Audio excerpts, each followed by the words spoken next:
right, guys. All right. Coach Toub, you don't know at this point where you're going to play. Maybe you do, we don't. But one's turf, a possibility, one's grass. You have a kicker you're kind of trying to work with.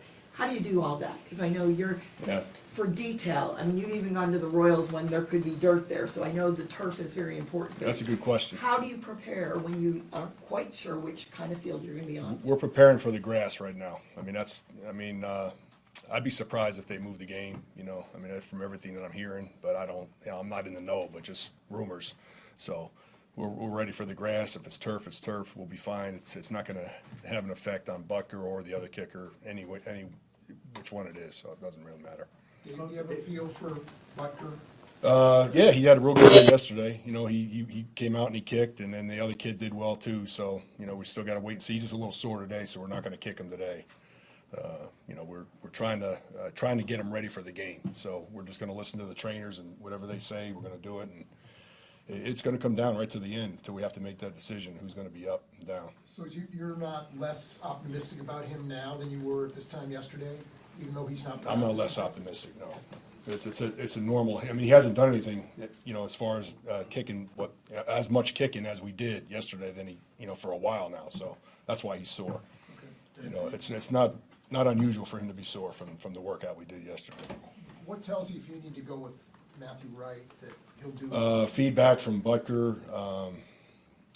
We might kick him again before Sunday. We'll test him again. But the other kid's doing well. No, I mean if you need to kick with Matthew Wright in the game. If we need to kick with him, yep. What tells you that he can do it? You can trust him maybe more than. Well, we brought two guys in to work out. He was the one that was better. Either of the two guys that we brought in were at the other 6 men that we brought in 2 weeks before. These are two different players that had experience, game experience, more game experience, and Matt did a real good job in his workout, and he had a great workout yesterday. I know it worked well with in game one with Reed, but was there any thought to the process of having him kick? And would you do so? He's strictly an emergency guy. He can kick off. We feel comfortable that he can kick off if we need it. But as far as a field goal kicker, it's the operation. It's the amount of percentages that he would make. The kicks is lower than a NFL kicker that gets paid to do it. So. When you talk about emergency situation. Emergency, like if. No. Yeah.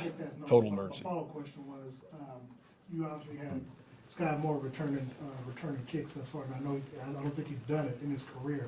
Is there any thought process to, if McCall is healthy, putting him back there? Yeah, if McCall's ready to go, he's a possibility. But Sky is a guy that I really believe will be a good punt returner. We're sticking with Sky. We like Sky. If you noticed, he finished with a 12-yard return. He wants to do it. He's not hiding from it. I mean, he wants to be the guy. So he made a mistake. Mistakes happen with young players. And coach sticks with guys. I stick with guys. They make mistakes. We're coaches. We got to get them better. I mean, that's our job. and I really believe that he is going to be a really good punt returner in this league. What about Pacheco? Were you inclined to stick with him as well? Yeah, same thing. I mean, Pacheco slipped. He made a hard cut and he slipped and fell. Other than that, we got to block it up better on those other returns. We were close. If you go back and look at the tape and really look at it, you'll see it. There was a lot of good things that happened in that game. Tommy Townsend had an excellent game, which we're real proud of him that he's also named AFC Player of the Week. So of the month, that's right, of the month. So it's pretty impressive. What was just the frustrations of the several things that didn't go right? Well, I mean, sometimes bad plays happen. You have to try to come back and make another good play. It didn't really happen for us. We weren't able to get over the top and have a good play, a positive play. Besides the punts that happened there, I mean, which was real good. We just didn't get a good kick return, didn't get a good punt return. We got the 12-yarder, but and then obviously the fake field goal didn't work. So we tried to make a play. It feels like it kind of snowballs on you at a certain point. I mean, is that? It snowballs, but we got to. In a way, but it also yeah, they're unrelated. It was a rare game. It's something that obviously we don't want to have happen, obviously, but Usually a bad play, you can follow it up with some good plays. We've done that before in the playoffs. So we had two bad plays, and we came back and made 3 great plays. You know, that's what we were expecting. The thing about our guys, there's a lot of pride in that room, and I know they're going to respond the right way. Dave, the fake field goal, how much of that had to do with, hey, we think this play can work, and how much of it was? Most of it was We just didn't trust the kicker. no, most of it had nothing. It had a little bit to do with that, but not a lot. I mean, that's all part of it. But the situation, where the ball was on the hash, what kind of look we had, you know, we felt like there was something that we could get. The fact that it was 11 to go, you thought that added to the element of surprise, right? Sure, that all adds to it. When you call that, you're expecting it to be a wide open. You know, there's a lot of study that goes into fakes. You know, I'm not a big fake. I don't run fakes. You know, just create this every game. You know, I mean, there's a lot of thought that goes into a lot of tape watch. We felt like we could get it. You know, and if he would have gotten the ball earlier, he might have had a shot. You know, if the ball would have came right out of Tommy's hand, we might have had it. I needed to do a better job of coaching the O-line, that they don't go downfield. I mean, that was something that the detail that was my fault, you know, and calling it is my fault. I'll take full responsibility for both of those. But, you know, when we call one, it's because there's a lot of study involved. It's not just something that gets called for the situation in the game. Does the study include, you know, you've been doing this for a long time and frankly had a lot of success at it. You've had a lot of success in returning kicks, but there's, you know, when you study the analytics, are maybe kind of tilting towards don't bring it out. You guys bring it out from deep. You know, maybe fair catch everything. You know, We bring it out from deep in preseason. Okay, well, okay, Yeah. sure. But has the game evolved to where the coverages are so good and the athletes are so good that it's getting harder to? It's getting harder. There was no question it's getting harder, That fact- because I've lived through it. You know, I had Devin Hester when the coverage guys used to be big O linemen covering down, you know, D linemen. There's nobody doing that anymore. I mean, they're all fast guys that can tackle in space. So, I mean, Devin changed the game, and I've seen the whole thing change. And you're right, it has changed. You know, and you have to seriously think about all those factors every week. But there was a situation where we felt like we can get it. At When what you point watch, does- when you watch the fake thing, was there anything that the Colts did well? I mean, Yes. Sometimes you just Yeah. have to acknowledge 58. the I can't remember his number, but 58. He was on point. He you know, he noticed it right away, and you know, he kind of moved outside, so he got better leverage, and that's why Tommy didn't throw the ball right away. He felt like he was too tight to throw it. He kind of pulled up. In practice, we practiced him. It wasn't as tight, so it was something that Tommy didn't see. You know, so he hesitated for a second. And he's not a quarterback, but he's pretty darn good for a punter. You know, he does a good job there, but. You know, little things like that. Those are details that's my responsibility that I have to cover. You know, we just didn't practice that situation. Is he taught in that situation? Like if the coverage is tight, you certainly don't want to pick six. Yeah, if the guy falls down and he's rolling out, he's got to run. He's got to try to do something with it. So, I mean, obviously, we told him that, but, you know. Dave, you talk about getting more difficult to get a big return these days because of how teams are covering. At what point? And kickers as well. Their kickers are better. They're moving the There you ball. go. Yeah, okay. At what point does it make more sense to get a guy who's maybe a good decision maker and a sure-handed guy as opposed to a game breaker type of guy who maybe is a little Well, more up and down in that regard? You want both. I mean, you really want both. So, I mean, I'm not a conservative guy. I'm an aggressive play caller. I'm an aggressive with, you know, with returns. We're going to come out when it's close to the goal line. We're going to do that. We're going to take shots on goal. And I think that's works to our advantage. You know, teams know that we're going to be aggressive, and that's where we're always going to be as long as I'm here.